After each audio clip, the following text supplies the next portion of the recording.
സിനിമയുടെ തുടക്കത്തിൽ കാണിക്കുന്നത് ഒരു റൂമിലിരുന്ന് TV കണ്ടുകൊണ്ടിരിക്കുന്ന കുറച്ച് കുട്ടികളെയാണ്. പുറത്തെന്തൊക്കെയോ സൗണ്ട് കേട്ട് അവർ ആകെ പേടിച്ചാണ് ഇരിക്കുന്നത്. അവരുടെ മാതാപിതാക്കളൊക്കെ ആ റൂമിന് പുറത്താണുള്ളത്. പെട്ടെന്ന് കൂട്ടത്തിലുണ്ടായിരുന്ന ചെറിയ ഒരു പയ്യൻ എന്താണ് സംഭവിക്കുന്നതെന്നറിയാൻ വാതിലിന്റെ അടുത്തേക്ക് ചെന്ന് നോക്കിക്കൊണ്ട് നിൽക്കുമ്പോൾ വാതിലിൽ ആരൊക്കെയോ ഇടിക്കുകയും എല്ലാം കൂടി പൊളിച്ചുകൊണ്ട് കുറച്ച് സോംബികൾ ഉള്ളിലേക്ക് കയറി വരികയും അവർ അവിടെ ഇരുന്ന കുട്ടികളെല്ലാം ആക്രമിക്കുകയും ചെയ്യുന്നു. ഇത് കണ്ട് വാതിലിന്റെ അടുത്തിരുന്ന ജെയ്മി ഇറങ്ങി ഓടുമ്പോൾ അവന്റെ അമ്മ ഇങ്ങോട്ട് വരല്ലേ എന്ന് പറഞ്ഞ് വാതിലടച്ചു കളയുകയും ഉടൻ അവളെയും സോംബികൾ അറ്റാക്ക് ചെയ്യുന്നു. ആ വീട്ടിൽ മൊത്തത്തിൽ സോംബികൾ കയറിയിട്ടുണ്ടെന്ന് മനസ്സിലാക്കുന്ന അവൻ അപ്പോൾ തന്നെ ഇറങ്ങി തൊട്ടടുത്തുള്ള ചർച്ചിലേക്ക് ചെല്ലുന്നു. ആ ചർച്ചിലെ ഫാദറാണ് അവന്റെ അച്ഛൻ. അങ്ങനെ അവൻ നേരെ ഉള്ളിലേക്ക് ചെല്ലുകയും പ്രാർത്ഥിച്ചുകൊണ്ടിരുന്ന അവന്റെ അച്ഛനെ കെട്ടിപ്പിടിച്ചുകൊണ്ട് അമ്മയും അനിയത്തിയൊക്കെ മരിച്ചു എന്ന് പറയുമ്പോൾ ഇതൊക്കെ സംഭവിക്കാനുള്ളതാണ് മോനെ, നമുക്ക് ഇതിൽ നിന്നൊന്നും ഒഴിഞ്ഞു മാറാൻ പറ്റില്ല എന്ന് പറഞ്ഞുകൊണ്ട് അയാൾ കുരിശുമാല എടുത്ത് മകന്റെ കയ്യിലേക്ക് കൊടുക്കുകയും അപ്പോഴേക്കും ആ ചർച്ചിലേക്ക് ജനലുകളെല്ലാം പൊളിച്ച് സോംബികൾ കയറി വരാൻ തുടങ്ങുകയും ചെയ്യും. എല്ലാം കൂടി കൂട്ടത്തോടെ വന്ന് അയാളെ ആക്രമിച്ചിരിക്കുകയാണ്. ഈ സോംബികളുടെ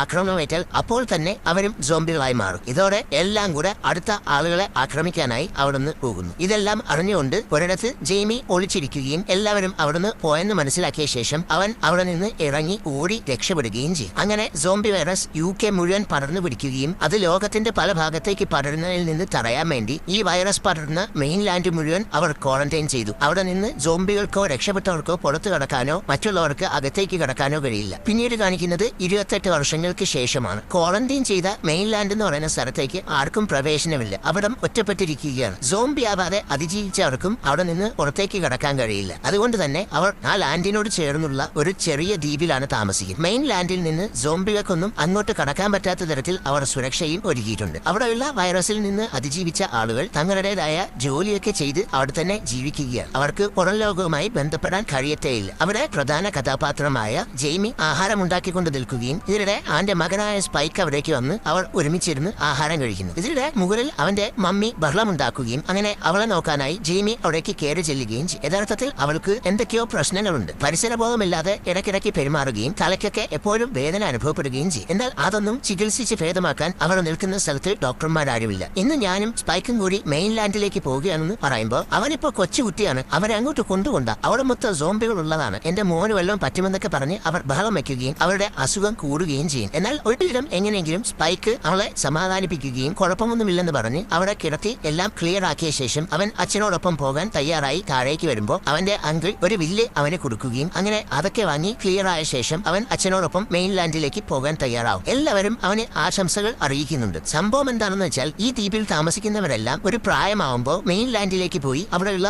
സോംബികളെ അറ്റാക്ക് ചെയ്യണം. അങ്ങനെ അവരുടെ ആദ്യത്തെ കില്ലെടുക്കണം. അങ്ങനെ സോംബികളുമായി ഫൈറ്റ് ചെയ്ത് സർവൈവ് ചെയ്യാൻ പഠിക്കണം. അതിനായി ഇന്ന് ആദ്യത്തെ സോംബിയെ കൊല്ലാൻ വേണ്ടിയാണ് അവൻ അച്ഛനോടൊപ്പം പോകും. അങ്ങനെ അവർ നേരെ മെയിൻലാൻഡിലേക്കുള്ള ഗേറ്റിന്റെ അടുത്തെത്തുകയും അവിടെയുള്ള കാവൽക്കാർ അവനോട് സംസാരിക്കുകയും ചെയ്യും. പോകുമ്പോൾ വളരെയേറെ സൂക്ഷിക്കണം. അക്രമകാരികളായ ഒരുപാട് സോംബികൾ അവിടെ ഉണ്ട്. ഒരു പക്ഷേ നിങ്ങൾക്ക് എന്തെങ്കിലും പറ്റിയാലും നിങ്ങൾ അന്വേഷിച്ചു വരാൻ ഒരാളും ഉണ്ടാവില്ല. നിങ്ങൾ തിരിച്ചു വന്നില്ലെങ്കിൽ ഈ പോയവരെ പോലെ നിങ്ങളും മരിച്ചെന്ന് കണക്കാക്കി ഇവിടെ ഒരു കുറ്റിയടിക്കും, അത്ര മാത്രമേ ഉള്ളൂ എന്നൊക്കെ പറയുകയും അങ്ങനെ അതെല്ലാം കേട്ട് സമ്മതിച്ച ശേഷം അവർ അപ്പുറത്തേക്ക് പോകാനുള്ള ഡോറ് അവന് വേണ്ടി തുറന്നു കൊടുക്കും. നടക്കാനുള്ള ഒറ്റ വഴി മാത്രമാണ് അവിടേക്കുള്ളത്. അങ്ങനെ ആ വഴിയിലൂടെ അവർ പോവുകയാണ്. വേലിയേറ്റമുള്ള സമയത്ത് വെള്ളം കയറി ഈ വഴി മുങ്ങാറുണ്ട്. അതിനാൽ വേലി ഇറക്കമുള്ള സമയത്ത് മാത്രമേ ഈ പാലത്തിലൂടെ സഞ്ചരിച്ച് അപ്പുറത്തോട്ടും ഇപ്പുറത്തോട്ടും വരാൻ കഴിയൂ. അങ്ങനെ അവർ നടന്ന് നേരെ സോംബികളുള്ള ആ മെയിൻലാൻഡിലേക്ക് എത്തും. അവർ നിൽക്കുന്ന ദ്വീപും ഈ മെയിൻലാൻഡും പുറം ലോകത്ത് നിന്ന് വിട്ടു നിൽക്കുകയാണ്. അങ്ങനെ അവർ സോംബികളുള്ള ആ കാട്ടിലൂടെ മുന്നോട്ട് നടന്നു പോയിക്കൊണ്ടേയിരിക്കുകയാണ്. എങ്ങും ഒന്നിനെയും അവർക്ക് കാണാൻ കഴിയുന്നില്ല. അങ്ങനെ പൊക്കോണ്ടിരിക്കുന്നതിനിടയിലാണ് അവർ അവിടെ ഒരെണ്ണത്തിനെ കാണുന്നത്. വളരെ പതുക്കെ ഒരു സോംബി തറയിൽ കിടന്ന് ഇഴഞ്ഞു വരികയാണ്. വൈറസ് ബാധിച്ച പല രീതിയിലുള്ള മനുഷ്യരിവിടെയുണ്ട്. അത്തരത്തിൽ ഒരെണ്ണമാണ് അവരൻ. അതിന് വേഗത വളരെ കുറവാണ്. അതിനെ തന്നെ നീ കൊല്ലണം. പക്ഷേ അതിന്റെ നെഞ്ചത്ത് അമ്പെയ്തിട്ട് കാര്യമില്ല, കഴുത്തിൽ തന്നെ കൊടുക്കണമെന്നൊക്കെ അച്ഛൻ പറയുകയും അങ്ങനെ അവൻ അതിന് തയ്യാറായിക്കൊണ്ട് അമ്പയ്യാൻ റെഡിയായി നിൽക്കുകയും അതാണെങ്കിൽ ഇതൊന്നും അറിയാതെ അവിടെ കിടന്ന മഞ്ഞിരയൊക്കെ എടുത്ത് കഴിച്ചുകൊണ്ടിരിക്കുകയാണ്. അവരാണെങ്കിൽ അതിനെ തന്നെ ലക്ഷ്യം പിടിച്ച് നോക്കിക്കൊണ്ടിരിക്കുന്നതിനിടെ തങ്ങളുടെ പിറകിലൂടെ മറ്റൊന്ന് വന്നുകൊണ്ടിരിക്കുകയാണ്. എന്നാൽ ഇത് അവരറിയുന്നില്ല. പെട്ടെന്ന് ഉന്നം പിടിച്ചിരുന്ന സോംബി അവരെ കാണുകയും അപ്പൊ തന്നെ അവൻ അതിന്റെ കഴുത്തിനിട്ട് പൊട്ടിക്കുന്നതോടെ അത് അവിടെ തന്നെ മറഞ്ഞു വീഴുന്നു. എന്നാൽ തങ്ങളുടെ തൊട്ടു പിന്നിൽ നിന്ന് ഒരെണ്ണം എഴുന്നേറ്റ് പാഞ്ഞു വരുന്നത് കണ്ട് ജെയ്മി അതിനെയും കൊല്ലുമ്പോൾ വീണ്ടും അടുത്തത് വരികയും അതിനെയും അടിച്ചിടുകയും ചെയ്യും. ഇതോടെ എല്ലാം ശാന്തമാവുകയും അങ്ങനെ നീ എന്തായാലും ആദ്യത്തെ കില്ല് എടുത്തിരിക്കുന്നു എന്ന് പറഞ്ഞ് അവർ രണ്ടുപേരും അവിടെ നിന്ന് പോകും. അങ്ങനെ നടന്ന് അവർ ഒരിടത്തെത്തുമ്പോൾ അവിടെ കുറെ മാൻകൂട്ടം എങ്ങോട്ടോ ഓടിപ്പോയിക്കൊണ്ടിരിക്കുകയാണ്. ഇത് നോക്കിക്കൊണ്ട് നിൽക്കുന്നതിനിടെ തൊട്ടപ്പുറത്ത് ഒരു വീടുള്ളതായിട്ട് അവർ കാണുകയും അങ്ങനെ പതിയെ അവർ നേരെ നടന്ന് ആ വീട്ടിലേക്ക് കയറാനായി ചെല്ലുകയും അകത്തേക്ക് കയറി നോക്കിയിട്ട് അവിടെ എങ്ങും ആരെയും കാണാനും കഴിയുന്നില്ല. അങ്ങനെ ആരോരുമില്ലാത്ത ആ വീട്ടിൽ മുഴുവൻ അവർ പരിശോധിക്കാൻ തുടങ്ങുകയും അങ്ങനെ പരിശോധിച്ച് ആവശ്യമായ സാധനങ്ങളൊക്കെ എടുത്തുകൊണ്ടിരിക്കുന്നതിനിടെ പെട്ടെന്ന് അടുക്കളയിൽ എന്തോ ശബ്ദം കേൾക്കുകയും ഇതോടെ അതെന്താണെന്ന് അറിയാനായി അവർ പതിയെ അവിടേക്ക് ചെന്ന് നോക്കുമ്പോൾ അവിടെ ഒരാളിനെ കെട്ടി തൂക്കിയിട്ടിരിക്കുകയാണ്. ക്രൂരമായി ഉപദ്രവിച്ച രീതിയിലാണ് അയാളെ തൂക്കിയിട്ടിരിക്കുന്നത്. അതോടൊപ്പം ദേഹത്ത് ജിമ്മി എന്ന് എഴുതി വെച്ചിട്ടുണ്ട്. അങ്ങനെ അവരത് നോക്കി നിൽക്കുന്നതിനിടെ ആ സോംബി ചാടി എഴുന്നേൽക്കുകയും വിപ്രാളത്തോടെ ബഹളം വെക്കാൻ തുടങ്ങുകയും ചെയ്യുന്നു. ഇത് കണ്ട് അവർ പേടിച്ചു പോകുമെങ്കിലും എന്തിനാണ് ഇങ്ങനെ കെട്ടിയിട്ടിരിക്കുന്നതെന്നും ജിമ്മി എന്ന് പേരെഴുതിയത് എന്തിനാണെന്നൊന്നും അവർക്ക് മനസ്സിലാവുന്നില്ല. മെയിൻലാൻഡിൽ രോഗം ബാധിക്കാത്ത പല വിചിത്ര സ്വഭാവമുള്ള ആളുകളുണ്ട്. അവര് ചെയ്തതായിരിക്കും. എന്തായാലും നീ ഇതിനെ കൊന്നുകളയാൻ ജിമ്മി പറയുകയും എന്നാൽ അവൻ എന്ത് ചെയ്യണമെന്നറിയാതെ കുറച്ചുനേരം ആലോചിച്ച് നിൽക്കുകയും ചെയ്യും. എന്നാൽ അപ്പോഴേക്കും അത് ആകെ വെപ്രാളം പിടിച്ച് കയറൊക്കെ പൊടിച്ച് ചാടി ഇറങ്ങുകയും അപ്പോഴേക്കും അവൻ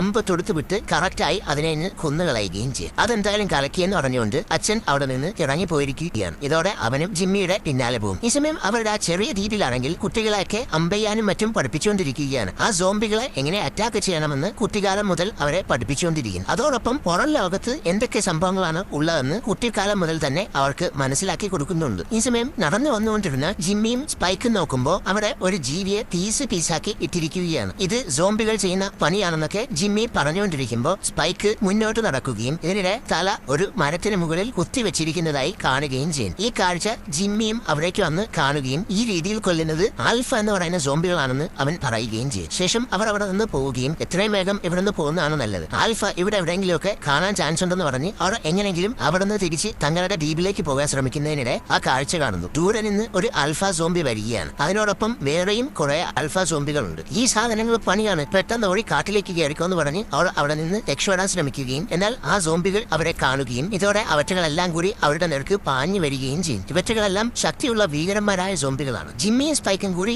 ഓടി നേരെ ഒരു സ്ഥലത്ത് ചെയ്യും. ഇവിടെ നിന്ന് ഡിഫെൻഡ് ചെയ്തോന്ന് പറഞ്ഞുകൊണ്ട് അവർ രണ്ടുപേരും കൂടി ചേർന്ന് വരുന്ന ഓരോ സോംബികളായി അമ്പഴിച്ച് വിടാൻ തുടങ്ങുന്നു. എന്നാൽ വെപ്രാളത്തോടെ ചെയ്യുന്നത് കൊണ്ട് സ്പൈക്കിന് ഒന്നുപോലും കൊള്ളിക്കാൻ കഴിയുന്നില്ല. അപ്പോഴേക്കും അവറ്റകൾ അടുത്തെത്തുന്നത് കണ്ട് ഓടിക്കോന്ന് പറഞ്ഞ് അവർ രണ്ടുപേരും അവിടെ നിന്ന് വീണ്ടും ഓടാൻ തുടങ്ങുകയും ഓട്ടത്തിനിടയിൽ തന്നെ എങ്ങനെയെങ്കിലുമൊക്കെ അവറ്റകളെ അടിച്ചിടാൻ ശ്രമിക്കുകയും ചെയ്യുന്നു. അങ്ങനെ അവർ ഓടി നേരെ അവിടെ ഒരു വീട്ടിലേക്ക് ചെന്ന് കയറുകയും മുകളിലേക്ക് പോകാൻ ശ്രമിക്കുമ്പോൾ സോംബി വരുന്നത് കണ്ട് ജിമ്മി അതിനെ അടിച്ചിട്ട ശേഷം അവനോടൊപ്പം മുകളിലേക്ക് കയറി ചെല്ലും. എന്നാൽ അവിടെ ഇപ്പോൾ അവർക്ക് പോകാൻ വേറെ വഴിയൊന്നുമില്ല. റൂഫിലെ തട്ടിലേക്ക് കയറിക്കൊള്ളാൻ പറയുന്നത് കേട്ട് അവൻ എങ്ങനെയെങ്കിലും മുകളിലേക്ക് കയറാൻ ശ്രമിച്ചുകൊണ്ടിരിക്കുകയാണ്. അപ്പോഴേക്കും അവിടേക്ക് കയറി വരുന്നതിനൊക്കെ ഒരുവിധം അവൻ അടിച്ചിടുകയും ശേഷം എങ്ങനെയെങ്കിലും ഒരുവിധം പളിഞ്ഞു പിടിച്ച് അതിന്റെ മുകളിലേക്ക് കയറുകയും അപ്പോഴേക്കും പുറത്തുനിന്ന് വീണ്ടും രണ്ട് സോംബികൾ കൂടി കയറി ഉള്ളിലേക്ക് വന്ന് മുകളിൽ ചെന്ന് നോക്കുമ്പോൾ അവിടെ ആരെയും കാണുന്നില്ല. യഥാർത്ഥത്തിൽ അവരിപ്പോ റൂഫിൽ ഇരിക്കുകയാണ്. അങ്ങനെ അവർ രക്ഷപ്പെട്ട ആശ്വാസത്തിൽ അവിടെ തന്നെ കിടക്കുന്നു. അങ്ങനെ അന്ന് വൈകുന്നേരമായിരിക്കുകയാണ്. അവർ രണ്ടുപേരും റൂഫിലൂടെ നോക്കുമ്പോൾ ദൂരെ ഒരു ആൽഫ അവർ വീട്ടിലേക്ക് കയറിയത് കണ്ട് അവരെ തന്നെ കാത്തു നിൽക്കുകയാണ്. അതെന്തിനാ അങ്ങനെ നിൽക്കുന്നതെന്ന് ചോദിക്കുമ്പോൾ നമ്മളെ കാത്തു നിൽക്കുകയായിരിക്കും. ആൽഫ സോംബികൾ മറ്റുള്ളവരെ പോലെയല്ല. ഇവറ്റകൾക്ക് ഭയങ്കര ബുദ്ധിയാണ്, അതുപോലെ ശക്തിയും കൂടുതലാണ്. നമ്മുടെ കയ്യിൽ ഇനി അമ്പൊന്നും ബാക്കിയില്ല. അതിനോടൊന്നും ഫൈറ്റ് ചെയ്യാനും പറ്റില്ല. ഇപ്പൊ എന്തായാലും പാലത്തിൽ വെള്ളം കയറിയിട്ടുണ്ടാവും. നാളെ വേലിയിറക്ക സമയത്ത് നമുക്ക് അവിടെ നിന്ന് രക്ഷപ്പെട്ട് തിരിച്ചു പോകാമെന്ന് ജിമ്മി പറയുന്നു. അങ്ങനെ അന്ന് രാത്രി ആയിരിക്കുകയാണ്. അവർ അപ്പോഴും പുറത്തേക്ക് തന്നെ നോക്കിയിരിക്കും. ഇതിനിടെ സ്പൈക്ക് എണീച്ച് പതിയെ പുറത്തേക്കൊന്ന് നോക്കാൻ വേണ്ടി അപ്പുറത്തെ ഭാഗത്തേക്ക് ചെല്ലുകയും ഇതെന്താ ഇവിടെ കാണുന്നതെന്ന് പറഞ്ഞ് ജിമ്മിയെ വിളിക്കുകയും അവൻ ചെന്ന് നോക്കുമ്പോൾ ദൂരെ ഒരു തീ കത്തുന്നതാണ് കാണുന്നത്. അവിടെ ആരാ തീയിട്ടാന്നൊക്കെ ചോദിക്കുമ്പോൾ അതിനെപ്പറ്റിയൊന്നും എനിക്ക് അറിയില്ലെന്ന് പറഞ്ഞ് ജിമ്മി ഒഴിഞ്ഞു മാറും. അങ്ങനെ അന്ന് അവർ കിടന്നുറങ്ങുന്നതിനിടെ വീടിന്റെ അടുത്തുകൂടി മാൻകൂട്ടം ഓടിപ്പോവുകയും അതിന്റെ ഫോഴ്സിൽ അവർ നിൽക്കുന്ന വീട് ഇടിഞ്ഞു വീഴാൻ പോകുന്നെന്ന് മനസ്സിലാക്കി അപ്പൊ തന്നെ ജിമ്മി സ്പൈക്കിനെയും വിളിച്ച് എങ്ങനെയെങ്കിലും സാധനങ്ങളും എടുത്ത് താഴേക്കിറങ്ങി അവനെയും കൊണ്ട് അവിടെ നിന്ന് നേരെ പുറത്തെത്തുന്നു. പഴയ കെട്ടിടമാണ്. ഇപ്പൊ എല്ലാം കൂടെ പൊളിഞ്ഞു വീണാനെ. എന്തായാലും നമ്മൾ പുറത്തിറങ്ങിയത് അവിടെ കാത്തുനിന്ന സോംബി അറിഞ്ഞിട്ടുണ്ടാവും. അവൻ മരുന്നതിന് മുമ്പ് നമുക്ക് ഇവിടുന്ന് രക്ഷപ്പെടണം. ഇപ്പൊ വേലിയിറക്കാൻ നടക്കുന്നത് കൊണ്ട് തന്നെ കടലിൽ ഒരുപാട് വെള്ളം ഉണ്ടാവില്ലെന്ന് പറഞ്ഞ് അവർ അവിടെ നിന്ന് തങ്ങളുടെ ദ്വീപിലേക്ക് പോകാൻ ശ്രമിക്കുകയാണ്. അങ്ങനെ ഓടി പാലമുള്ള ആ സ്ഥലത്തേക്ക് എത്തുകയും മുട്ടറ്റം വെള്ളം മാത്രമേ കാണൂ. അവിടുത്തെ ആർച്ച് ലക്ഷ്യമാക്കി ഓടിയാൽ മതിയെന്ന് പറഞ്ഞ് അവർ വെള്ളത്തിലേക്ക് ഇറങ്ങി തങ്ങളുടെ ദ്വീപിലേക്ക് പോവുകയാണ്. എന്നാൽ അപ്പോഴേക്കും മറ്റേ സോംബി അവരെ പിന്തുടർന്ന് വരികയാണ്. എന്തായാലും നമ്മൾ അവറ്റകളിൽ നിന്ന് രക്ഷപ്പെട്ടെന്നൊക്കെ പറഞ്ഞ് അവർ സമാധാനത്തോടെ പൊക്കോണ്ടിരിക്കുന്നതിനിടെ തങ്ങളുടെ ചുറ്റിനും ഒരുപാട് പക്ഷികൾ പറന്നു പോകുന്നതായിട്ടൊക്കെ അവർ കാണുകയും നോക്കുമ്പോൾ ദൂരെ നിന്ന് ഒരു സോംബി അവരുടെ നേർക്ക് ഓടി വന്നുകൊണ്ടിരിക്കുകയാണ്. ഓടിക്കോടാന്ന് പറഞ്ഞുകൊണ്ട് അവർ അപ്പോൾ തന്നെ എങ്ങനെയെങ്കിലും തങ്ങളുടെ ദ്വീപിലേക്ക് കയറാൻ ശ്രമിച്ചുകൊണ്ടേയിരിക്കുന്നു. മറ്റേതാണെങ്കിൽ അവരുടെ പിറകെ പാഞ്ഞു വരികയാണ്. വാതിൽ തുറക്കണമെന്ന് വിളിച്ചുകൊണ്ട് അവർ ഓടി വരുന്നതോടെ മതിലിലുണ്ടായിരുന്ന കാവൽക്കാരെല്ലാം എന്താണ് സംഭവിക്കുന്നതെന്നൊക്കെ എഴുന്നേറ്റ് ലൈറ്റൊക്കെ ഇട്ട് നോക്കുമ്പോൾ സ്പൈക്കിന്റെയും ജെയ്മിയുടെയും പിറകെ ആൽഫ സോംബി വരുന്നതായി കാണുകയും അവർ അപ്പോൾ തന്നെ അമ്പുകൾ അടിച്ചുവിട്ട് ആ സോംബിയെ അടിച്ചിടുകയും ചെയ്യുന്നു. എല്ലാം കഴിഞ്ഞെന്ന് കരുതുമെങ്കിലും അത് വീണ്ടും സർവ്വശക്തിയോടെ അടുത്തേക്ക് വരികയും ജെയ്മിക്ക് ഒന്നും ചെയ്യാൻ കഴിയാതെ നിൽക്കുമ്പോൾ അവർ മെഷീൻ വഴി വലിയ ഒരു അമ്പ് അടിച്ചു വിടുകയും അതുകൊണ്ട് സോംബി മറിഞ്ഞു വീഴുകയും ചെയ്യും. അങ്ങനെ അവർ ഓടി വന്ന് ഡോറൊന്ന് തുറക്കാൻ പറഞ്ഞുകൊണ്ട് അവളെ കിടന്ന് വിളിക്കുമെങ്കിലും അവൾക്ക് അസുഖം ബാധിച്ചിട്ടുണ്ടോന്ന് അറിയാതെ അവർ കൺഫ്യൂഷനിൽ നിൽക്കുകയും എന്നാൽ അവർ രണ്ടുപേരും തങ്ങളുടെ കണ്ണുകൾ അവരെ കാണിക്കുന്നതോടെ ഡോർ തുറന്ന് രണ്ടുപേരെയും ഉള്ളിലേക്ക് കയറ്റുന്നു. അങ്ങനെ അന്ന് അവൾ സ്പൈക്ക് ഫസ്റ്റ് കിൽ അടിച്ചതിന്റെ ഒരു ഫംഗ്ഷൻ വെക്കുകയും ബർത്ത്ഡേ പോലെ തന്നെ അവരെല്ലാവരും അതൊരു ആഘോഷമായി എടുക്കുകയും ചെയ്യുന്നു. ശേഷം അവർ പോയപ്പോൾ സംഭവിച്ച കാര്യങ്ങളും സ്പൈക്ക് ആ സോംബിയെ കൊന്നതിനെ പറ്റിയുമൊക്കെ അവർ വിശദീകരിച്ച് പറയുകയും ശേഷം അവരെല്ലാരും കൂടി ആ ആഘോഷത്തിൽ കിടന്ന് അർമാദിക്കുകയും ചെയ്യും. എന്നാൽ ആഹാരവും ബീറും ഒക്കെ കുടിച്ച് സ്പൈക്കിന് വല്ലാതെ വരികയും അവൻ അതിന്റെ ഇടയിൽ നിന്ന് പുറത്തേക്ക് ഇറങ്ങിച്ചെന്ന് ഛർദ്ദിക്കുകയും ചെയ്യുന്നു. ഇതിനിടെ അവൻ നോക്കുമ്പോൾ അച്ഛൻ ഒരുത്തിയോടൊപ്പം എങ്ങോട്ടോ പോകുന്നത് കണ്ട് അവൻ പിറകെ ചെല്ലുകയും അങ്ങനെ പോയി ഒരിടത്തെത്തി നോക്കുമ്പോൾ റോസി എന്ന ഒരു പെൺകുട്ടിയുമായി ജെയ്മി ഒരുമിച്ച് നിൽക്കുന്നത് കണ്ട് അവന് വിശ്വസിക്കാൻ കഴിയാതെ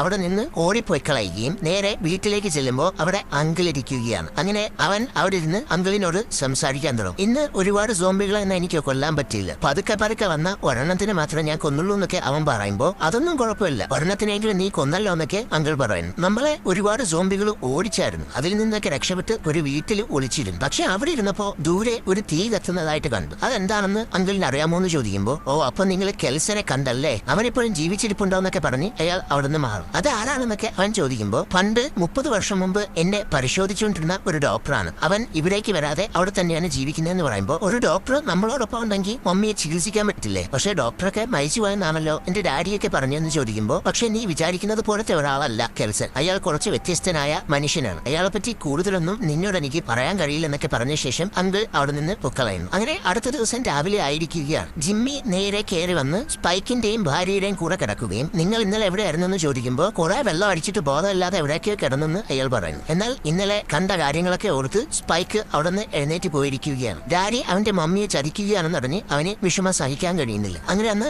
അവൻ ആഹാരമൊക്കെ ഉണ്ടാക്കിക്കൊണ്ടിരിക്കുമ്പോൾ സ്പൈക്ക് അവിടേക്ക് വന്ന് മമ്മിയെ പരിശോധിക്കാൻ കെൽസൺ എന്ന ഒരു ഡോക്ടർ ഉണ്ടെന്നുള്ള കാര്യം ഡാഡി എന്താ മറച്ചു വെച്ചെന്ന് ചോദിക്കുമ്പോൾ നിന്നോട് ആരാ പറഞ്ഞെന്ന് ചോദിക്കുകയും അപ്പോ ഡോക്ടർ ഉണ്ടല്ല എന്ന് അവൻ ചോദിക്കുമ്പോൾ അയാൾ ഡോക്ടറാണെന്നൊന്നും പറയാൻ കഴിയില്ല, നീ വിചാരിക്കുന്നത് പോലത്തെ ഒരാളല്ല, അതൊരു ഭ്രാന്തനാണ്, നീ ജനിക്കുന്നതിന് മുമ്പ് ഞങ്ങൾ മെയിൻലാൻഡിലെ കാട്ടിൽ പോയാണ് ഭക്ഷണം കൊണ്ടുവന്നിരുന്നത്, ഒരു ദിവസം ഞങ്ങളുടെ കൂടെ ഉള്ളവരെല്ലാം കെൽസന്റെ അടുത്ത് നിർത്തിയിട്ട് ആഹാരത്തിന് വേണ്ടി പോയി, എന്നാൽ അത് കഴിഞ്ഞ് തിരിച്ചു വന്ന് നോക്കിയപ്പോൾ നമ്മൾ കണ്ട കാഴ്ച ഞെട്ടിക്കുന്നതായിരുന്നു. ഒരു മലയുടെ മുകളിൽ നിന്ന് ഞങ്ങൾ താഴേക്ക് നോക്കിയപ്പോൾ അവനോടൊപ്പം നിർത്തിയിട്ട് പോയ 100 കണക്കിന് ആളുകളെ കൊന്ന് ശവങ്ങൾ വരിയായി ക്രമീകരിച്ചു വെച്ചിരിക്കുന്നു. അതിന്റെ നടുഭാഗത്തായി അവൻ തീയും ഇട്ടിട്ടുണ്ട്. അവനെന്തോ വിചിത്ര ഉദ്ദേശത്തോടുകൂടി അവിടെ നടക്കുകയായിരുന്നു. ഇതിനിടെ ദൂരെ നിൽക്കുന്ന ഞങ്ങളെ അവൻ കാണുകയും അടുത്തേക്ക് വരാൻ പറഞ്ഞുകൊണ്ട് അവൻ കൈകാട്ടി വിളിക്കുകയും ചെയ്തു. എന്നാൽ ഭയന്നു പോയ ഞങ്ങൾ അവിടുന്ന് ഓടി രക്ഷപ്പെട്ടു. പിന്നെ 15 കൊല്ലമായിട്ട് ഇതുവരെ ആരും അങ്ങോട്ടേക്ക് പോയിട്ടില്ല. അങ്ങനെ ഒരുത്തന്റെ അടുത്താണോ മമ്മിയെ കാണിക്കാൻ നീ പറയുന്നത് എന്ന് ചോദിക്കുമ്പോൾ എങ്കിലും ചിലപ്പോ അയാൾ ഇപ്പൊ മാറിയിട്ടുണ്ടെങ്കിലോ, ജസ്റ്റ് ഒരു കൈ നോക്കി മമ്മിയൊന്ന് കാണിക്കാമായിരുന്നു എന്ന് അവൻ പറയുമ്പോൾ മമ്മി എന്തായാലും ആ ഡോക്ടറിനെ കൊണ്ടുപോയി കാണിക്കുന്നില്ലെന്ന് പറയുമ്പോൾ അപ്പൊ മമ്മി ഇവിടെ കിടന്ന് മരിക്കണമെന്നാണ് ഡാഡിയുടെ ഉദ്ദേശം, അങ്ങനെ മരിച്ചാൽ ഡാഡിക്ക് ഇന്നലത്തെ പെണ്ണിന്റെ കൂടെ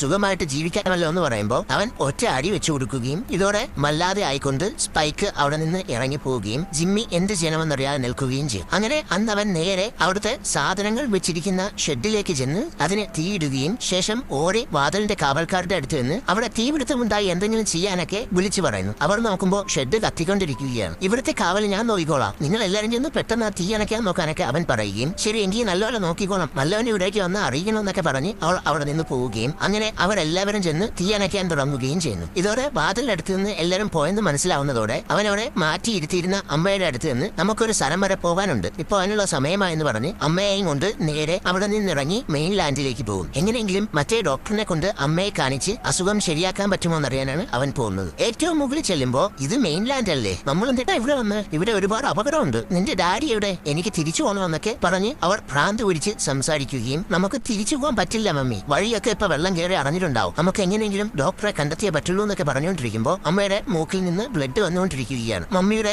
രോഗം എങ്ങനെയെങ്കിലും മാറ്റണം, അതിനുവേണ്ടി നമുക്ക് ഡോക്ടറെ കണ്ടേ പറ്റുള്ളൂ എന്ന് അവൻ പറയുകയും അങ്ങനെ അവരത് കേൾക്കുകയും ചെയ്യുന്നു. അങ്ങനെ അവൾ ഒരുപാട് ദൂരം നടന്ന് ആ ഡോക്ടറെ കണ്ടുപിടിക്കാൻ വേണ്ടി പോവുകയാണ്. വൈകുന്നേരമാകുമ്പോൾ ദൂരെ ഒരു കോട്ടയുള്ളതായി അവർ കാണുകയും ഇന്ന് രാത്രി നമുക്ക് ഇതിനുള്ളിൽ തങ്ങാമെന്ന് പറഞ്ഞ് അവർ രണ്ടുപേരും കൂടി അന്ന് രാത്രി ആ കോട്ടയ്ക്കുള്ളിൽ കിടക്കുന്നു. അവിടെ കിടക്കുമ്പോൾ ഡാഡിയും അമ്മയും കൂടി പണ്ട് ചെയ്തിരുന്ന പല തമാശകളും കാര്യങ്ങളുമൊക്കെ അവർ പറഞ്ഞുകൊണ്ടിരിക്കുകയാണ്. ഇതൊക്കെ കേട്ട് അവന് വളരെ വിഷമമാവുന്നു. ഡാഡി ചതിക്കുന്നുണ്ടെന്ന് അമ്മ ഇതുവരെയും അറിഞ്ഞിട്ടില്ല. എന്തായാലും അമ്മ ഉറങ്ങിക്കോ, ഞാൻ രാവിലെ വരെ അമ്മയ്ക്ക് കാവലിരിക്കാമെന്നൊക്കെ സ്പൈക്ക് പറയുകയും ശേഷം അവൻ അവിടുന്ന് നടന്ന് അമ്മ കിടക്കുന്ന റൂമിന്റെ പുറത്തേക്ക് ചെല്ലുകയും ആരെങ്കിലും വരുന്നുണ്ടോ എന്ന് നോക്കി ഇരിക്കുകയും ചെയ്യും. അങ്ങനെ സമയം കടന്നു പോയിക്കൊണ്ടേയിരിക്കുകയാണ്. അർദ്ധരാത്രി ആവുന്നതോടെ കാവലിരുന്ന അവൻ അറിയാതെ ഉറങ്ങിപ്പോകുന്നു. ഈ സമയം കൊണ്ട് പുറത്തുനിന്ന് സ്പീഡില്ലാത്ത ഒരു സോംബി പതിയെ പതിയെ ഇഴഞ്ഞ് അവിടേക്ക് വരികയും അത് നേരെ അവിടെ കാവലിരുന്ന് ഉറങ്ങുന്ന സ്പൈക്കിന്റെ തൊട്ടടുത്ത് എത്തുകയും മണ്ണിരയാണെന്ന് കരുതി അവന്റെ ഷൂസിന്റെ വള്ളിയൊക്കെ കടിച്ചു തിന്നാൻ തുടങ്ങുന്നതോടെ അതിന് അത് ഇഷ്ടപ്പെടാതെ വരികയും ശേഷം അത് നേരെ സ്പൈക്കിനെ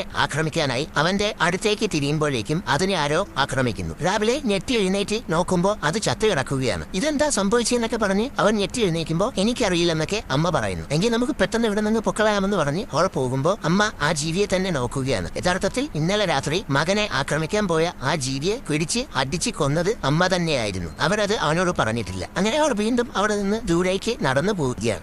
പോയി കുറെ ദൂരം ചെല്ലുമ്പോൾ അവിടെ ഒരു മാലാഖയുടെ രൂപം ഉണ്ടാക്കി വെച്ചിരിക്കുന്നതായി കാണുകയും കുട്ടിക്കാലത്ത് ആ രൂപം കണ്ട ഒരു ഓർമ്മ എനിക്കുണ്ട്. എനിക്ക് 7 വയസ്സെന്തോ ഉള്ളപ്പോൾ എന്റെ അച്ഛൻ ഇവിടേക്ക് കൊണ്ടുവന്ന് എന്നെ ഈ രൂപം കാണിച്ചിട്ടുണ്ടായിരുന്നു. എനിക്കെന്നത് ഒരുപാട് ഇഷ്ടമായിരുന്നു എന്നൊക്കെ അവർ പറഞ്ഞുകൊണ്ടിരിക്കുമ്പോൾ വീണ്ടും മൂക്കിൽ നിന്ന് രക്തം വരാൻ തുടങ്ങുകയും മമ്മിക്ക് അസുഖം കൂടുന്നുണ്ടെന്ന് പറഞ്ഞ് അവനത് തുടച്ചു കൊടുക്കുകയും ചെയ്യും. പെട്ടെന്ന് അവൻ നോക്കുമ്പോൾ തൊട്ടടുത്ത് ഒരു സോംബി വന്ന് നിൽക്കുകയാണ്. മമ്മി അനങ്ങല്ലേ, പിറകിൽ ഒരു പ്രശ്നമുണ്ടെന്നൊക്കെ പറഞ്ഞ് അവൻ അമ്പെടുക്കുകയും ശേഷം അടുത്തേക്ക് വരുന്ന ആ ജീവിയുടെ നെഞ്ചത്തേക്ക് തന്നെ അടിച്ചു വിട്ട് അതിനെ കൊല്ലും. നോക്കുമ്പോൾ വീണ്ടും കുറെ ആൽഫകൾ അവിടെ നിന്ന് ഓടി വരികയാണ്. ഇതോടെ അവർ വീണ്ടും അവിടെ നിന്ന് ഓടുകയും അവറ്റകൾ പിറകെ പാഞ്ഞു വരാൻ തുടങ്ങുകയും ചെയ്യുന്നു. അങ്ങനെ അവർ ജീവനും കൊണ്ട് ഓടി നേരെ അവിടെയുള്ള ഒരു ഗ്യാസ് സ്റ്റേഷന്റെ അടുത്തേക്ക് എത്തുകയും അവൻ പറ്റുന്നതിനെല്ലാം അറ്റാക്ക് ചെയ്യുമെങ്കിലും കൂടുതൽ എണ്ണം പിറകെ വരുന്നത് കാരണം അവർ ഓടി എങ്ങനെയെങ്കിലും ആ ഗ്യാസ് സ്റ്റേഷന്റെ വാതിൽ തുറന്ന് ഉള്ളിലേക്ക് കയറാൻ ശ്രമിക്കുന്നു. അങ്ങനെ കുറെ നേരത്തെ ശ്രമത്തിനൊടുവിൽ അത് പൊളിച്ച് അവർ ഉള്ളിലേക്ക് കയറുമ്പോൾ അതിന്റെ ഉള്ളിൽ മുഴുവൻ ഗ്യാസ് നിറഞ്ഞു നിൽക്കുകയാണ്. അയ്യോ, ഇവിടെ ശ്വാസം കിട്ടുന്നില്ലല്ലോ എന്നൊക്കെ അവർ പറയുമ്പോൾ നമുക്ക് ഇവിടെ നിന്ന് പുറത്തിറങ്ങാൻ കഴിയില്ലെന്ന് പറഞ്ഞ് അവൻ അമ്മയെ വലിച്ച് മുന്നോട്ട് നടക്കുകയും ഗ്യാസ് നിറഞ്ഞു നിൽക്കുന്നതിന്റെ ഇടയിലൂടെയൊക്കെ കയറി വരുന്ന സോംബികളെ അവൻ കയ്യിൽ കിട്ടുന്ന സാധനങ്ങളൊക്കെ വെച്ച് അറ്റാക്ക് ചെയ്യാൻ ശ്രമിക്കുന്നു. എന്നാൽ അവർക്കും ശ്വാസം കിട്ടാതെ ആകെ വെപ്രാളപ്പെട്ടുകൊണ്ടിരിക്കുകയാണ്. സോംബികൾ കൂട്ടമായി വരുന്നത് കൊണ്ട് അവർക്ക് ഒന്നും ചെയ്യാനും കഴിയുന്നില്ല. ആകെ പല വെപ്രാളം പിടിച്ച് നിൽക്കുമ്പോൾ മുകളിൽ നിന്ന് ഒരു പട്ടാളക്കാരൻ കുനിഞ്ഞു കിടന്നുവെന്ന് അവരോട് വിളിച്ചു പറയുകയും ഇത് കേട്ട് അവർ കുനിയുമ്പോഴേക്കും അവൻ വെടിവെക്കുകയും മുകളിൽ തങ്ങി നിന്ന് ഗ്യാസ് മുഴുവൻ പൊട്ടിത്തെറിക്കുന്നതോടെ ആ ബിൽഡിങ്ങിന്റെ ഉള്ളിൽ കയറിയ സോംബികളെല്ലാം തീ പിടിച്ച് കത്തുകയും അവറ്റകളെല്ലാം ചത്തു വീഴുകയും ചെയ്യും. എന്നാൽ തറയിൽ കിടന്ന് അവർ സേഫ് ആവുകയും എങ്ങനെയെങ്കിലും അവിടെ നിന്ന് നേരെ പുറത്തേക്ക് ഇറങ്ങുകയും ചെയ്യും. ആകെ തളർന്ന് അവിടെ ഇരിക്കുമ്പോൾ അവരെ ഇപ്പോൾ സഹായിച്ച പട്ടാളക്കാരൻ അവിടേക്ക് വന്നിരിക്കുകയാണ്. ഇവിടെ ഇപ്പോൾ എന്തൊക്കെയാ നടന്നതെന്നൊക്കെ ചോദിക്കുമ്പോൾ നാളുകളായി ആളുകളില്ലാതെ കിടന്നതുകൊണ്ട് ഗ്യാസ് അവിടെ നിറഞ്ഞു നിന്നു. ഞാനത് വെടിവെച്ച് തകർത്തു, അത്രയുള്ള കാര്യം എന്നൊക്കെ അവൻ പറയുന്നു. അപ്പോഴേക്കും മമ്മി ആണെങ്കിൽ ആകെ വയ്യാതെ തലവേദനയൊക്കെ എടുത്തിരിക്കുകയാണ്. അവർക്ക് എന്താ പറ്റിയെന്ന് അവൻ ചോദിക്കുമ്പോൾ എന്താ പറ്റിയെന്ന് എനിക്കും അറിയില്ല, ഞാൻ ഡോക്ടറെ കാണിക്കാൻ കൊണ്ടുപോകാമെന്ന് സ്പൈക്ക് പറയുകയും നിങ്ങൾ ഇവിടുത്തെ താമസക്കാരാണോ, ഈ ജീവികളുടെയൊക്കെ ഇടയിൽ നിന്ന് എങ്ങനെയാ രക്ഷപ്പെട്ട് നിൽക്കുന്നതെന്നൊക്കെ ചോദിക്കുമ്പോൾ നീ എവിടുത്തുകാരനാണെന്ന് സ്പൈക്ക് ചോദിക്കുകയും ഞാൻ സ്വീഡനിൽ നിന്ന് വന്നതാണ്, അബദ്ധത്തിൽ ഈ ദ്വീപിൽ പെട്ടുപോയതാണെന്നൊക്കെ എറിക് പറയുന്നു. എനിക്ക് മമ്മിയെ ഡോക്ടറിന്റെ അടുത്തേക്ക് കൊണ്ടുപോകണം, മമ്മിക്ക് ഇപ്പോൾ നടക്കാൻ കഴിയില്ല, നിങ്ങൾക്കൊന്ന് സഹായിക്കാമോ എന്നൊക്കെ സ്പൈക്ക് ചോദിക്കുകയും അങ്ങനെ അവൻ അവരെയും തോളിലേറ്റി മുന്നോട്ട് നടക്കാൻ തുടങ്ങുകയും ചെയ്യുന്നു. ഞാൻ പട്ടാളത്തിൽ ജോലി ചെയ്യുമായിരുന്നു. നമ്മൾ കടലിലൂടെ ഒരു ബോട്ടിൽ പട്രോളിംഗ് നടത്തിക്കൊണ്ടിരിക്കുന്നതിനിടെ ബോട്ട് ഒരു പാറക്കല്ലിൽ ഇടിച്ച് തകർന്നു. വെള്ളത്തിൽ നിന്ന് ഒരുവിധം രക്ഷപ്പെട്ട് നമ്മൾ നീന്തി കയറിയത് ഈ നശിച്ച ദ്വീപിലേക്കായിരുന്നു. ഇവിടേക്ക് എത്തിയപ്പോൾ തന്നെ കുറെ സോംബികൾ നമ്മളെ ആക്രമിക്കാൻ വന്നു. ഞാനും കൂടെയുള്ളവരും ആ ജീവികളിൽ നിന്നെല്ലാം രക്ഷപ്പെട്ടു ഓടി. പക്ഷെ അത് നമ്മളെ പിന്തുടർന്ന് ആക്രമിച്ചുകൊണ്ടേയിരുന്നു. എന്റെ കൂടെയുള്ളവരെ എല്ലാം ആ ജീവികൾ കൊന്നു. അവറ്റകളിൽ നിന്ന് ആകെ രക്ഷപ്പെട്ടത് ഞാൻ മാത്രമാണ്. അങ്ങനെ വരുമ്പോഴാണ് നിങ്ങളെ കണ്ടത്. ഈ ദ്വീപിലേക്ക് ഒരിക്കൽ കടന്നവർക്ക് പിന്നെ ഒരിക്കലും തിരിച്ച് നാട്ടിലേക്ക് പോകാൻ കഴിയില്ല. നമ്മളും സോംബി ആയിട്ടുണ്ടോന്ന് ഉറപ്പില്ലാത്തത് കൊണ്ട് അവർ വെടിവെച്ചു കൊല്ലും. ഇനിയിപ്പോ എന്റെ ജീവിതം ഇവിടെ തുറക്കേണ്ടി വരുമെന്നൊക്കെ അവൻ പറയും. അങ്ങനെ അന്ന് പല കാര്യങ്ങളെ പറ്റിയും അവർ പരസ്പരം സംസാരിച്ച് പൊക്കോണ്ടിരിക്കുന്നതിനിടെ സ്പൈക്കിന്റെ മമ്മി നോക്കുമ്പോൾ അവിടെ ഉപേക്ഷിക്കപ്പെട്ട ഒരു ട്രെയിൻ കാട് പിടിച്ചു കിടക്കുകയാണ്. അങ്ങനെ അവർ നേരെ അതിന്റെ അടുത്തേക്ക് ചെന്ന് അതിലെ ഒരു ബോഗിയുടെ ഉള്ളിലേക്ക് കയറി നോക്കുമ്പോൾ അവിടെ ആരോ ഉള്ളതായിട്ടൊക്കെ അവൾക്ക് തോന്നുന്നു. ഇത് കണ്ട് പതിയെ അടുത്തേക്ക് ചെന്ന് നോക്കുമ്പോൾ ഗർഭിണിയായ ഒരു സോംബിയാണ് അവിടെ ഉള്ളത്. അവളാണെങ്കിൽ പ്രസവിക്കാൻ പോവുകയാണ്. അപ്പോഴേക്കും മുന്നേ നടന്നുപോയ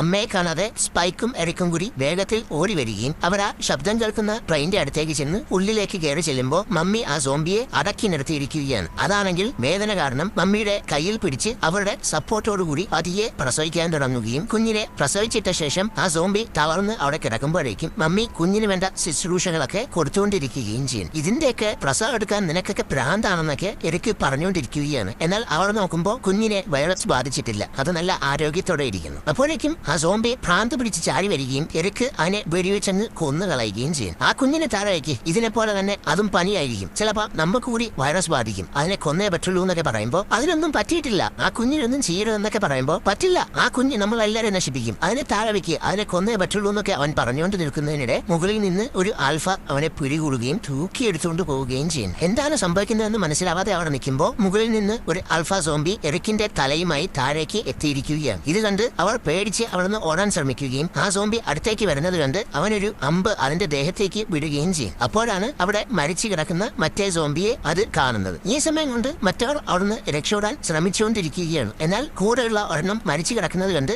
ആ സോംബി ദേഷ്യത്തോടെ അവന്റെ നേർക്ക് വരികയും അടുത്തേക്ക് വരുന്നതിനനുസരിച്ച് സ്പൈക്ക് അമ്പൊക്കെ എയ്യുന്നുണ്ടെങ്കിലും അതിന് ഒന്നും സംഭവിക്കുന്നില്ല. അങ്ങനെ അവൻ അവിടെ നിന്ന് ഇറങ്ങി ഓടാൻ ശ്രമിച്ചുകൊണ്ടിരിക്കുമ്പോൾ അത് കൂടെ ഓടി അവിടെ അടുത്തെത്തുകയും അപ്പോഴേക്കും ആരോ അടുത്ത അമ്പ് തറച്ചിടുന്നതോടെ അത് അനക്കമില്ലാതെ അവിടെ നിൽക്കുന്നു. അത് അവർ തേടി വന്ന ഡോക്ടറായിരുന്നു. അയാൾ നേരെ അടുത്തേക്ക് ചെന്ന ശേഷം അവനെ നോക്കി നിൽക്കുകയും മയക്കാനുള്ള മരുന്നാണ് അടിച്ചത്. ഇനി അവൻ അനങ്ങില്ല. എന്റെ ലുക്ക് കണ്ടിട്ട് പേടിക്കണ്ട, ദേഹം മുഴുവൻ അയഡിൻ തേച്ചിരിക്കുകയാണ്, അയഡിൻ ഉണ്ടെങ്കിൽ വൈറസ് ബാധിക്കില്ലെന്നൊക്കെ അയാൾ പറയും. ശേഷം ആ സോംബിയുടെ കയ്യിൽ നിന്ന് എറിക്കിന്റെ തല പിടിച്ചു വാങ്ങുകയും നിങ്ങൾ എന്തിനാ ഇവിടെ വന്നേന്ന് ചോദിക്കുമ്പോൾ ഞങ്ങൾക്ക് നിങ്ങളുടെ സഹായം വേണം, എന്റെ പേര് സ്പൈക്ക് എന്നാണ്, ഈ കയ്യിൽ വിൽക്കുന്ന കുഞ്ഞ് ഒരു സോംബിയുടേതാണെന്നൊക്കെ പറയുകയും അങ്ങനെ അവർ ഒരുമിച്ച് അവിടെ നിന്ന് നടന്നു പോവുകയും ചെയ്യുന്നു. അങ്ങനെ അവർ അയാളോടൊപ്പം ഒരുപാട് ദൂരം താണ്ടി പൊക്കോണ്ടിരിക്കുകയാണ്. പോയി കുറെ തൂണുകളുള്ള ഒരു സ്ഥലത്ത് അവർ എത്തുന്നു. ആ തൂണുകൾ മുഴുവൻ മനുഷ്യരുടെ എല്ലുകൾ കൂട്ടിച്ചേർത്ത് ഉണ്ടാക്കിയിരിക്കുന്നതാണ്. അങ്ങനെ നടന്ന് അതിന്റെ സെന്ററിൽ എത്തുമ്പോൾ അവിടെ ഒരുപാട് തലയോട്ടികൾ കൊണ്ട് ഒരു ബിൽഡിംഗ് ഉണ്ടാക്കി വെച്ചിരിക്കുകയാണ്. ഇതെല്ലാം ഞാൻ തന്നെ ചെയ്തതാണ്. ഇവിടെ വെച്ച് മരണപ്പെട്ടു പോയവർക്കുള്ള ഒരു സ്മാരകം. മരിക്കുന്നവരെല്ലാം ഇവിടെയാണ് ഞാൻ കൊണ്ടുവന്ന് ഒരുമിച്ച് കൂട്ടുന്നതെന്നൊക്കെ അയാൾ പറയും. ഇതെല്ലാം അയാൾ തന്നെ മരിച്ച മനുഷ്യരെ വെച്ച് ഉണ്ടാക്കിയിരിക്കുന്നതാണ്. ഇനി ഇവനും കൂടി നമുക്ക് ഒരു വീട് കണ്ടെത്തണമെന്ന് പറഞ്ഞ ശേഷം അയാൾ നേരെ എറിക്കിന്റെ തല കുക്കർ പോലുള്ള ഒരു സാധനത്തിന്റെ അകത്തേക്കിട്ട് കത്തിക്കുകയും അങ്ങനെ അതിലിട്ട് നല്ല രീതിയിൽ കുറെ നേരം പുഴുങ്ങിയെടുക്കുകയും ചെയ്യുന്നു. നല്ലപോലെ പുഴുങ്ങിയ ശേഷം അവിടെ നിന്ന് അത് മാറ്റി തൊലിയൊക്കെ പോയ ആ തലയെടുത്ത് വെള്ളത്തിലിട്ട് കഴുകി മാംസമെല്ലാം ഉഴിച്ചെടുക്കുകയും ഒടുവിൽ പെർഫെക്റ്റ് ആയ ഒരു തലയോട്ടി ആക്കിയെടുക്കുകയും ചെയ്യും. ഇനി ഇതിന് നീ തന്നെ ഒരു സ്ഥലം കണ്ടുപിടിക്കാൻ അയാൾ അവനോട് പറയുകയും അങ്ങനെ അവൻ കൊണ്ടുപോയി കൃത്യമായ ഒരു സ്ഥലത്ത് ആ തലയോട്ടി പ്ലേസ് ചെയ്യും. അപ്പോഴേക്കും ആ ഡോക്ടർ ചെന്ന് കൂടുതൽ അയഡിൻ എടുത്ത് ദേഹത്തേക്കൊക്കെ പുരട്ടുന്നു. നമ്മുടെ കയ്യിലുള്ള ആ കുഞ്ഞ് രോഗം ബാധിച്ച ഒരു സ്ത്രീയുടെയാണ്, പക്ഷെ അതിന് അസുഖം ബാധിച്ചിട്ടില്ല, പെർഫെക്റ്റ് ആയി തന്നെ ഉണ്ടെന്നൊക്കെ അവൻ പറയും.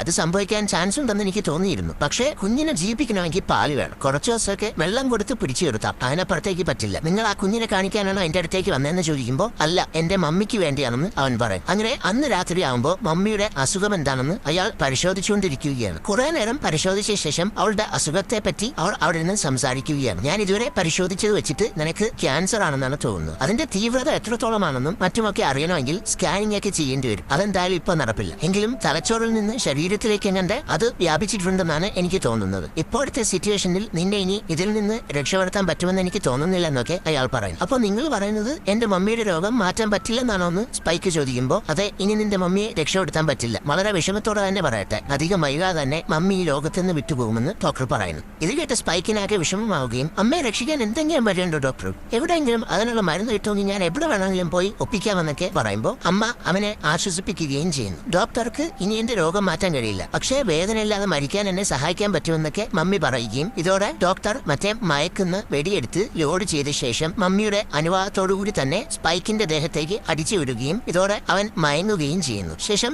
മയങ്ങിയ അവനെ അവരവിടെ ഇരുത്തുകയും കുഞ്ഞിനെ എടുത്ത് അവന്റെ കയ്യിലേക്ക് കൊടുക്കുകയും ചെയ്യും. അവൻ അബോധാവസ്ഥയിൽ ഇരിക്കുകയാണ്. ഉടൻ ഡോക്ടർ അവനോട് സംസാരിക്കുന്നു. എന്തായാലും നിന്റെ മമ്മി മരിക്കും, ഒരുപാട് വേദനിച്ച് സഹിച്ചു മരിക്കുന്നതിനേക്കാളും എളുപ്പത്തിൽ മരിക്കാനുള്ള വഴി ഞാൻ ചെയ്തു കൊടുക്കാമെന്നൊക്കെ അദ്ദേഹം പറയുകയും ശേഷം അവനോട് യാത്രയൊക്കെ പറഞ്ഞ് മമ്മിയും ഡോക്ടറും അവിടെ നിന്ന് മാറിപ്പോകും. ശേഷം ഒരിടത്ത് വെച്ച് പെട്ടെന്ന് മരിക്കാനുള്ള മരുന്നൊക്കെ അവളുടെ ദേഹത്തേക്ക് അവളുടെ സമ്മതത്തോടുകൂടി തന്നെ അടിച്ചുവിട്ടിരിക്കുകയാണ്. അവിടെയാണെങ്കിൽ പാതി മയക്കത്തിൽ സ്പൈക്ക് ഇരിക്കുകയും കുറെ നേരം കഴിഞ്ഞ് നോക്കുമ്പോൾ ഡോക്ടർ അവന്റെ മമ്മിയുടെ തലയൂട്ടിയുമായി അവിടേക്ക് വരികയാണ്. അത് അവന്റെ മുന്നിലേക്ക് വെച്ച ശേഷം നിന്റെ മമ്മിക്ക് വേണ്ടി എല്ലാവരെക്കാളും മികച്ച നല്ലൊരു ഇടം കണ്ടുപിടിക്കാൻ അവനോട് പറയുകയും ശേഷം കുഞ്ഞിനെ അവന്റെ കയ്യിൽ നിന്ന് വാങ്ങുകയും ചെയ്യും. അങ്ങനെ മമ്മി മരിച്ചിരിക്കുന്നുവെന്ന് സത്യം അവൻ മനസ്സിലാക്കിക്കൊണ്ട് തന്നെ വളരെ വിഷമത്തോടെ ആ തലയോട്ടി എടുക്കുകയും ശേഷം രണ്ടും കൽപ്പിച്ച് അവൻ ആ തലയോട്ടി ഡ്രസ്സിൽ സൂക്ഷിച്ചു വെച്ച് അതിന്റെ ഏറ്റവും മുകളിലേക്ക് വലിഞ്ഞു കയറാൻ ശ്രമിക്കുന്നു. അങ്ങനെ അവൻ കയറി ഏറ്റവും മുകളിലെത്തുകയും മമ്മിയുടെ തല ഏറ്റവും ടോപ്പിലായി വെച്ച ശേഷം വിഷമം സഹിക്കാൻ കഴിയാതെ ഒരു ഉമ്മ കൂടി കൊടുത്തിട്ട് അവൻ നിൽക്കുകയാണ്. അങ്ങനെ അന്ന് പകൽ സമയത്ത് ഒരു സോംബി അവിടേക്ക് ഓടി വരുന്നത് കണ്ട് സ്പൈക്കും ഡോക്ടറും കൂടി ഒരു അണ്ടർഗ്രൗണ്ടിലേക്ക് കയറി ഒളിച്ചിരിക്കുകയും അത് പോകാൻ വേണ്ടി വെയിറ്റ് ചെയ്യുകയും ചെയ്യുന്നു. എന്നാൽ പെട്ടെന്ന് അത് മുകളിൽ വന്ന് അതിന്റെ ഡോറ് വലിച്ചു തുറക്കാനൊക്കെ ഒരുപാട് ശ്രമിക്കുമെങ്കിലും അത് നടക്കാത്തത് കൊണ്ട് ഒടുവിൽ ആ ശ്രമം ഉപേക്ഷിച്ച് അവിടെ നിന്ന് പൊക്കളയും. ഇതോടെ അവർ സേഫ് ആയെന്ന് കരുതി ഇരിക്കുന്നതിനിടെ മുകളിൽ നിന്ന് പൊളിച്ച് ഡോക്ടറിനെ തൂക്കിയെടുക്കാൻ ശ്രമിക്കുകയും എന്നാൽ ഇത് കണ്ട് ആകെ പേടിച്ച് സ്പൈക്ക് അയാളുടെ കയ്യിൽ നിന്ന് മയക്കുന്ന മരുന്നെടുത്ത് അതിന്റെ ദേഹത്തേക്ക് അടിച്ചു വെക്കുകയും ഇതോടെ അത് ബോധം കെട്ട് വീഴുന്നതോടെ ഡോക്ടർ രക്ഷപ്പെടുന്നു. അങ്ങനെ അവർ ആശ്വാസത്തിൽ ഇരിക്കുകയാണ്. നീ ഇവിടെ എന്നോടൊപ്പം നിൽക്കുന്ന അപകടമാണ്, തിരിച്ച് നിന്റെ ദ്വീപിലേക്ക് പോകാൻ സമയമായി, ഈ കുഞ്ഞിനെയും കൊണ്ട് നീ ഉടനെ തന്നെ തിരിച്ചു പൊക്കോന്ന് അയാൾ പറയും. അങ്ങനെ അവൻ ആ കുഞ്ഞിനെയും കൊണ്ട് നേരെ നടന്ന് തിരിച്ചു പോവുകയും തന്റെ ദ്വീപിലേക്കുള്ള പാലത്തിലേക്ക് കടക്കുകയും ചെയ്യും. പിന്നീട് ദ്വീപിൽ കാവലിന് നിന്നവർ നോക്കുമ്പോൾ ഒരു കുഞ്ഞിന്റെ കരച്ചിൽ കേൾക്കുകയും അവർ നേരെ ചെന്ന് പുറത്തു തൂക്കിയിട്ടിരുന്ന കുഞ്ഞിനെ ഉള്ളിലേക്ക് കൊണ്ടുചെന്ന് നോക്കുമ്പോൾ ആ കുഞ്ഞിന്റെ ബക്കറ്റിൽ ഒരു കത്ത് കൂടിയുണ്ട്. ഞാൻ സ്പൈക്കാണ്, എന്റെ അമ്മയെ രക്ഷിക്കാൻ എനിക്ക് കഴിഞ്ഞില്ല, അതുകൊണ്ട് തിരിച്ച് ദ്വീപിലേക്ക് ഞാൻ വന്നെങ്കിലും എനിക്കിനി നിങ്ങളോടൊപ്പം ഒന്നും കഴിയാൻ താല്പര്യമില്ല, എന്നെ ആരും അന്വേഷിച്ചു വരണ്ട. അവിടെ ഉണ്ടായിരുന്ന ആ ഡോക്ടർ നിങ്ങൾ കരുതുന്ന പോലെ ഒരു ഭ്രാന്തനല്ല, ദയവുള്ള ഒരു മനുഷ്യനാണ് എന്നൊക്കെയാണ് കത്തിലുള്ളത്. ഇതോടെ വിഷമിക്കുന്ന ജെയ്മി അവിടെ നിന്ന് ഇറങ്ങി പുറത്തേക്ക് ഓടുകയും വാതിലൊക്കെ തുറന്ന് അവിടുന്ന് ആ വെള്ളത്തിലേക്ക് ഇറങ്ങുമെങ്കിലും അവന് മുന്നോട്ട് പോകാൻ കഴിയുന്നില്ല. സ്പൈക്കെ മോനെ തിരിച്ചു വന്ന് പറഞ്ഞുകൊണ്ട് അയാൾ വിഷമത്തിൽ ഉറക്കെ കരഞ്ഞുകൊണ്ടിരിക്കുകയാണ്. യഥാർത്ഥത്തിൽ സ്പൈക്ക് ഇപ്പോ മെയിൻലാൻഡിൽ ഒറ്റയ്ക്ക് കഴിയുകയാണ്. അവൻ അങ്ങനെ അവിടെ മീനെയൊക്കെ ചുട്ടുകൊണ്ടിരിക്കുമ്പോൾ ദൂരെ ഒരു സോംബി അവനെ നോക്കുന്നതായി കാണുകയും അവൻ തന്റെ അമ്പുമില്ലും എടുത്ത് തയ്യാറായി നിൽക്കുമ്പോഴേക്കും അത് പാഞ്ഞ് ഓടി അവന്റെ അടുത്തേക്ക് വരുന്നത് കണ്ട് അമ്പ് അടിച്ചു വിട്ട് അതിനെ അങ്ങ് കൊന്നുകളയും. എന്നാൽ കൂടുതൽ എണ്ണം അവിടെ നിന്ന് ഓടി വരുന്നത് കണ്ട് അവൻ അവിടെ നിന്ന് രക്ഷപ്പെട്ട് ഓടാൻ ശ്രമിക്കുകയും ഓടി റോഡ് തീർന്ന ഒരു സ്ഥലത്തെത്തുന്നതോടെ അവന് മറ്റൊന്നും ചെയ്യാനില്ലാത്തതുകൊണ്ട് രണ്ടും കൽപ്പിച്ച് അടുത്ത അമ്പെടുത്ത് അതിന്റെയും മണ്ടയ്ക്ക് അടിച്ചു കയറ്റുന്നു. ഇത് കണ്ട് കാലയ്ക്ക് കളഞ്ഞല്ലോ മോനെ എന്നൊക്കെ മുകളിൽ നിന്ന് ഒരാൾ പറയുകയാണ്. അപ്പോഴേക്കും കൂടുതൽ സോംബികൾ അവിടേക്ക് വരികയും ദേ ആ വരുന്നവരെയൊക്കെ നിനക്ക് ഒറ്റയ്ക്ക് തീർക്കാൻ പറ്റുമോ, ഇല്ലെങ്കിൽ അതിനെ പറ്റിയ ആളുകൾ എന്റെ അടുത്തുണ്ടെന്ന് അയാൾ പറയുന്നു. നോക്കുമ്പോൾ കുറെ പേർ അവിടേക്ക് എത്തുകയും നിങ്ങൾക്ക് പറ്റുമെങ്കിൽ എന്നെ ഒന്ന് സഹായിക്കാൻ അവൻ പറയുന്നതോടെ എങ്കിൽ ഇറങ്ങിക്കോടാന്ന് അവൻ പറയുന്നത് കേട്ട് അവരെല്ലാവരും കൂടി ചാടി അങ്ങോട്ട് ഇറങ്ങുകയും അവിടേക്ക് വരുന്ന സോംബികളുമായി ഒരു കിടിലൻ ഫൈറ്റ് നടത്തുകയും ചെയ്യും. അങ്ങനെ അടിപൊളിയായി മാരക ഫൈറ്റ് നടത്തിക്കൊണ്ട് അവർ ആ സോംബികളെല്ലാം ഇഞ്ചിഞ്ചായി കൊല്ലുന്നു. സോംബികളെക്കാളും വലിയ സൈക്കോകളാണ് ഇവന്മാരെന്ന് അവര് മനസ്സിലാവുകയും ചെയ്യും. ശേഷം നേതാവ് അവന്റെ അടുത്തേക്ക് വരികയും നമുക്കെങ്കിൽ കൂട്ടായാലോ എന്ന് പറഞ്ഞ് അവനെ കൈ കൊടുക്കുകയും ചെയ്യും. അവന്റെ കഴുത്തിൽ സിനിമയുടെ തുടക്കത്തിൽ കാണിച്ച മറ്റേ അച്ഛൻ കൊടുത്ത മാല കിടപ്പുണ്ട്. ഇവിടെ വെച്ച് സിനിമ അവസാനിക്കുന്നു.